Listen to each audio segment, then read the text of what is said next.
ಹೌದು. ಅದೇ ರೀತಿ ದಕ್ಷಿಣದಲ್ಲಿ ಪಾಂಡ್ಯರು ಇರ್ತಾರೆ ಮಧುರೆಯಲ್ಲಿ, ಅವ್ರಿಗೂ ಅದೇ ರೀತಿ ಅಲ್ಲಿನೂ ಒಂದು ಯುದ್ಧಕ್ಕೆ ಹೋಗ್ತಾರೆ, ಮತ್ತು ಒಪ್ಪಂದ ಆಗತ್ತೆ, ಅಲ್ಲಿನ ಇದು ಮಾಡ್ಕೊಂಡು ಹೋಗ್ತಾರೆ. ಮತ್ತು ಇವರಾದ್ಮೇಲೆ ಮೊಹಮ್ಮದ್ ಬಿನ್ ತುಗ್ಲಕ್ ಅವನು ಅಳಿತಾ ಅಲ್ಲಿ ಬರ್ತಾನೆ. ಓಕೆ. 1316 ಇವನು ಅಲಾವುದ್ದೀನ್ ಖಿಲ್ಜಿ ತೀರ್ ಹೋಗ್ತಾನೆ. ತೀರ್ ಹೋದ್ಮೇಲೆ ಅವನಾದ್ಮೇಲೆ ಅಲ್ಲಿ ಜಲಾಲುದ್ದೀನ್ ಇದು ಆದ್ಮೇಲೆ ಅವನು ಅಲ್ಲಿ ಬರೋದು ಮೊಹಮ್ಮದ್ ಬಿನ್ ತುಗ್ಲಕ್ ಆಳಿತಕ್ಕೆ. ಅವನು ಬಂದ್ಮೇಲೆ ಇಲ್ಲಿ ಪುನಃ ಅವನು ದಕ್ಷಿಣದಲ್ಲಿ ಏನೇನು ಮಾಡಿದ್ದ ಮತ್ತೆ ಪುನಃ ಅವನೇ ಮತ್ತೆ ಪುನಃ ಬರ್ತಾನೆ, ಇಲ್ಲೆಲ್ಲ ಇರೋಗೆಲ್ಲ ಇದು ಮಾಡ್ತಾನೆ.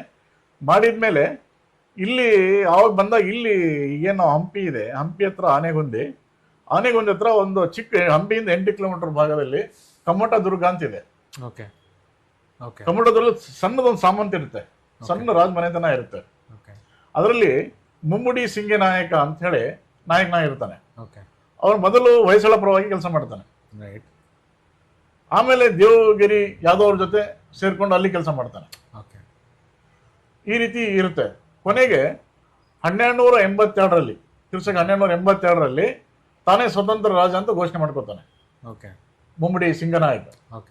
ಅವನಾದ್ಮೇಲೆ ಅವನ ಮಗ ಕಂಪಿಲ ದೇವ ಆಡಳಿತಕ್ಕೆ ಬರ್ತಾನೆ.